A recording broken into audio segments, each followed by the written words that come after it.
AP assembly అధ్వానంగా తయారైందని KA Paul మండిపడ్డారు. ఈ మేరకు ఎన్టీ రామారావుకి బాలకృష్ణ చెడ్డ పేరు తీసుకొస్తున్నారని అన్నారు.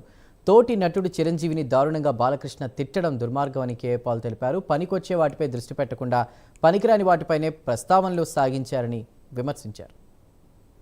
ఆంధ్రప్రదేశ్ అసెంబ్లీ ఎంత అధ్వానంగా తయారైందో ఛీ అనిపిస్తుంది. లక్షల కోట్లు ఖర్చు పెట్టి అప్పులు చేసి అసెంబ్లీలు నడుపుతూ ఎమ్మెల్యేలు ఎంపీలు వేలు కోట్లు సంపాదించుకుంటూ రైతుల కొరకు కానీ, నిరుద్యోగుల కొరకు కానీ, స్టీల్ ప్లాంట్ కొరకు కానీ, ప్రత్యేక హోదా కొరకు కానీ నేను ఫైట్ చేస్తున్న ఒక్క ఎమ్మెల్యే కానీ ఒక్క ఎంపీ కానీ మద్దతు ఇవ్వడం లేదు సరికదా. ఇప్పుడు అసెంబ్లీలో టైం ఏం చేస్తున్నారు వాళ్ళు? ఆ కామినేని బీజేపీ ఎమ్మెల్యే అంట శ్రీనివాసరావు, ఆయన నిలబడి జగన్మోహన్ రెడ్డి సైకో అని ఆయన ఏదో అనేశాడు. అందరూ తిడితే ఇప్పుడు సారీ అంటాడు.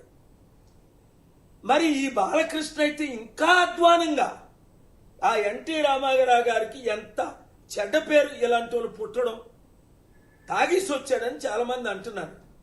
ఒక తోటి యాక్టర్ అయిన చిరంజీవిని ఇంత ఘోరంగా తిట్టడం రైట్ కాదు.